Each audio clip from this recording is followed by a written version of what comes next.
नमस्कार, मैं हूं संजय शर्मा। आप देख रहे हैं 4 PM news network. Uttar Pradesh की राजधानी है लखनऊ। लखनऊ का एक बड़ा संस्थान है लोहिया संस्थान। लोहिया संस्थान के अधीक्षक हैं डॉक्टर विक्रम सिंह। सिंह साहब बड़े परेशान हैं, बहुत दुखी हैं। दुखी इस बात के लिए हैं कि पत्रकार लगातार ये दिखा दे रहे हैं कि लोहिया संस्थान में आखिर हो क्या रहा है। कहीं मरीज से रुपए लिए जा रहे हैं, कहीं बाहर के दलाल आके जो मरीज हैं उनको प्राइवेट अस्पताल में शिफ्ट होने का नाटक कर रहे हैं, ज्ञान दे रहे हैं। तो ऐसे में उनकी पीड़ा ये है कि आखिर ये रुके कैसे। ये जो अंदर के लूज पोल हैं, अंदर की खबरें हैं, ये बाहर कैसे जाए। अब पत्रकारों का क्या साहब, वो तो खबर ढूंढते रहते हैं। अब खबर मिलेगी तो छपेगी, चैनल पे दिखाई जाएगी।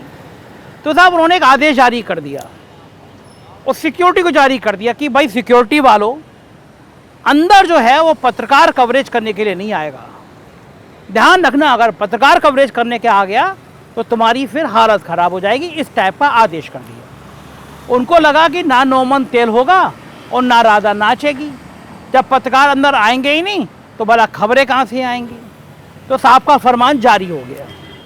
लेकिन साहब जो हैं वो ये चूक गए कि इस समय प्रदेश के हेल्थ मिनिस्टर का नाम ब्रजेश पाठक है। और ब्रजेश पाठक वो नेता है जो उत्तर प्रदेश में मीडिया में सबसे ज़्यादा लोकप्रिय हैं। योगी सरकार के किसी मंत्री के मीडिया से इतने अच्छे संबंध नहीं होंगे जितने ब्रजेश पाठक के। कोई भी पत्रकार अखबार का हो, चैनल हो, रात के 11 बजे 12 बजे ब्रजेश पाठक के घर पहुंच जाए। अगर ब्रजेश पाठक खाना खा रहे होंगे तो पत्रकार भी उनके घर में परिवार की तरह बैठ के खाना खाएगा। और ये आज से नहीं है। ब्रजेश पाठक को मैं देख रहा हूँ, पिछले 7, 8, 10 सालों से मैं उनको कंटिन्यू देख रहा हूँ। ये रिश्ते उन्होंने मीडिया से बना के रखे हैं। मीडिया से तो बाकी संवाद उनका आमतौर पर जनता से भी ऐसा रहता है। तो जब मीडिया के संग ऐसा हो गया, और वो भी तब जब ब्रजेश पाठक खुद हेल्थ मिनिस्टर थे, तो जाहिर है इस पर हंगामा मचना था ही था। ट्रू होने लगा ये लेटर कि देखिए लोहिया के डॉक्टर किस तरह पत्रकारों को ही प्रतिबंधित कर दे रहे हैं, पत्रकारों पर ही रोक लगा दे रहे हैं। जब मामला ब्रजेश पाठक तक पहुंचा तो हेल्थ मिनिस्टर और डिप्टी सीएम आग बबूला। तुरंत फोन किया कि आपने कैसे ये आदेश जारी कर दिया, और इस आदेश को निरस्त करा दिया। दोबारा से उन्होंने रिपेयर की। डॉक्टर विक्रम सिंह ने एक दूसरा आदेश जारी किया, भाई ये तो हम जो मान्यता प्राप्त पत्रकार हैं, जो किसी बड़े संस्थान के पत्रकार हैं, हमने ये उनके लिए नहीं कहा था जो यूट्यूब वालों के चक्कर में और अपनी माइक आईडी लेके चले आते हैं, वो बनाते हैं, हमने उनके लिए रोका था। अरे डॉक्टर विक्रम जी, अगर कोई यूट्यूब वाला, कोई सामान्य व्यक्ति, कोई नागरिक, कोई मरीज कहीं का भी वीडियो बना रहा है तो इसमें आपत्तिजनक क्या है। वो डॉक्टर के चैम्बर में घुस के बनाए, वो ऑपरेशन थिएटर में घुस के बनाए, वो जांच जहां कर रहे हैं वहां घुस के बनाए तो समझ में आता है। जहां पे जानवरों की तरह आप व्यवहार कर रहे हैं, पर्चा बनाने के लिए घंटों लाइन में लगे हैं, अगर कोई उसका वीडियो बना रहा है तो आप व्यवस्थाओं को सुधारिए, ना कि आप पत्रकारों को रोकने की कोशिश करिए। अच्छा है कि आपके हेल्थ मिनिस्टर ने ये संदेश दे दिया आपको कि मीडिया को इस तरह रोककर, मीडिया को इस तरह परेशान करके आप काम नहीं चला सकते। दरअसल उत्तर प्रदेश में हेल्थ विभाग बहुत ज़्यादा खुद बीमार हालत में है। ब्रजेश पाठक ने जब कमान संभाली और बिल्कुल नायक पिक्चर की तरह उन्होंने छापे मारने शुरू किए बाराबंकी में, सीतापुर में, बाकी जगह, तो उनको समझ में आ गया कि हेल्थ विभाग का भगवान ही मालिक है, कोई इलाज ही नहीं है विभाग का। उन्होंने खुद कहा कि मैं तो हैरान हूँ इस हालत को देखकर। एक जगह पहुँचे, पता चला डॉक्टर साहब 1 साल से आए नहीं है, तनख्वाह निकल रही है। बेचारे हेल्थ मिनिस्टर हर दूसरे दिन एक आदेश करते हैं कि मैंने ये खबर देखी और मैंने स्पष्टीकरण मांगा। जिस हालत में उत्तर प्रदेश का स्वास्थ्य विभाग बीमार हुआ, वो पूरी सरकार पर सवाल खड़ा करता है। और सवाल केवल आप व्यक्ति नहीं खड़ा करता, नीति आयोग ने भी सवाल खड़े किए हैं। ये नीति आयोग की वर्ष 2019-20 के लिए मैं एक रिपोर्ट पढ़ के आपको बता रहा हूँ। 2019-20 की एक रिपोर्ट मेरे हाथ में, राज्य स्वास्थ्य सूचकांक का 4था संस्करण जारी किया गया।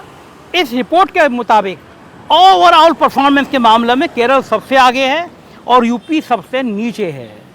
हालांकि प्रदर्शन सुधार के मामले में यूपी आगे बढ़ा है। इस रिपोर्ट के मुताबिक ओवरऑल जो प्रदर्शन हुआ, केरल का इंडेक्स 82.20 यानी 82% पे केरल नंबर 1 पे था। उत्तर प्रदेश 30.57, कहाँ 80.20 पे केरल, उत्तर प्रदेश 30.57, तमिलनाडु 72.42 पे दूसरे स्थान पर, तेलंगाना 69.96 पे तीसरे स्थान पर, आंध्र प्रदेश 69 और इस तरह के तमाम राज्य हैं, लेकिन उत्तर प्रदेश सबसे नीचे। तो आखिर ये हालात क्यों हुई? ये हालात किस लिए पैदा हुए? इतना पैसा आता है, ये कहाँ जाता है? हम सब ने देखा है कि उत्तर प्रदेश के हेल्थ विभाग में किस तरह भ्रष्टाचार चरम पर हावी था। हमने कोरोना काल में भी देखा है। 3 रुपए का मास्क 100, 150, 200 रुपए में खरीदा गया। कुछ जिले के डीएम के लिए, कुछ जिले के जिलाधिकारियों के लिए तो कोरोना मान लो लॉटरी लग के आया। उनके लिए पैसे की बरसात लेकर आया। भ्रष्टाचार के नए नए आयाम स्थापित कर दिए गए। मास्क में, वेंटिलेटर में, ऑक्सीजन में, थर्मामीटर में, कोई चीज़ ऐसी नहीं बची जहां पे भ्रष्टाचार के ये नए नए रास्ते निकाले ना गए हों। तो बड़ा सवाल ये हुआ कि आखिर ये भ्रष्टाचार कहां तक जाएगा, किस लेवल तक जाएगा। अब ब्रजेश पाठक हैरान है व्यवस्था देखते, उनको अंदाजा नहीं था कि करप्शन का लेवल यहाँ तक पहुँचेगा। और सबसे बड़ी बात यह, ड्रग कॉर्पोरेशन कोरोना काल में जिस अफसर पर सबसे ज़्यादा भ्रष्टाचार के आरोप लगे उसको जिले का डीएम बना दिया गया। तो कौन है, कौन अफसर हैं, कौन नेता है जो सरकार को बदनाम करने की कोशिश कर रहे हैं? मैं अभी ड्रग कॉर्पोरेशन में मेरे रिपोर्टर गए तो एक मलिक साहब है, उनका नाम सामने आया। दवा कारोबार के सबसे बदनाम व्यक्ति कहे जाते हैं। तमाम जांचें हुई उस व्यक्ति की। उस व्यक्ति का नेटवर्क इतना बड़ा है कि उत्तर प्रदेश के बड़े बड़े ब्यूरोक्रेट, बड़े बड़े मीडिया संस्थान के लोग और बड़े बड़े नेता उसकी जेब में रहते हैं। कुछ बदनाम दवा कंपनियों के लिए बंदा लाइजनिंग करता है और बड़े बड़े लोगों को जेब में रखता है। तमाम बड़े घोटालों में नाम सामने आया, जांच में सामने आया। लोग बताते हैं एनआरएचएम घोटाले में भी सामने आया। और उत्तर प्रदेश के एक बड़े आईएएस अफसर इन दिनों ब्रजेश पाठक के, उसको एडजस्ट कराने के लिए जान लगा दिया उन्होंने। मेरी जानकारी के मुताबिक अभी तक ब्रजेश पाठक के उसकी एंट्री हो नहीं पाई है। मगर ये दवाओं के कुछ काले चेहरे हैं। दवा मेडिकल इक्विपमेंट खरीदने में ये कुछ चर्चित नाम हैं। कोई मंत्री बने, कोई प्रमुख सचिव बने, कोई अपर मुख्य सचिव बने, एंट्री इनकी हर जगह हो जाती है। अब बड़ी बात देखना ये है कि ब्रजेश पाठक जिस तरह से छापामारी कर रहे हैं, जिस तरह से अस्पतालों को सुधारने की बात कर रहे हैं, तो ये जो दागदार चेहरे हैं, क्या ये उसी तरह ड्रग कॉर्पोरेशन में, सीएमओ के यहाँ इस तरह एंट्री करते रहेंगे? मैन पावर मामले में आपसे 1 साल पहले बहुत बड़ा घोटाला हुआ है। मैं कुछ ही दिनों में आपको वो रिपोर्ट दिखाऊंगा।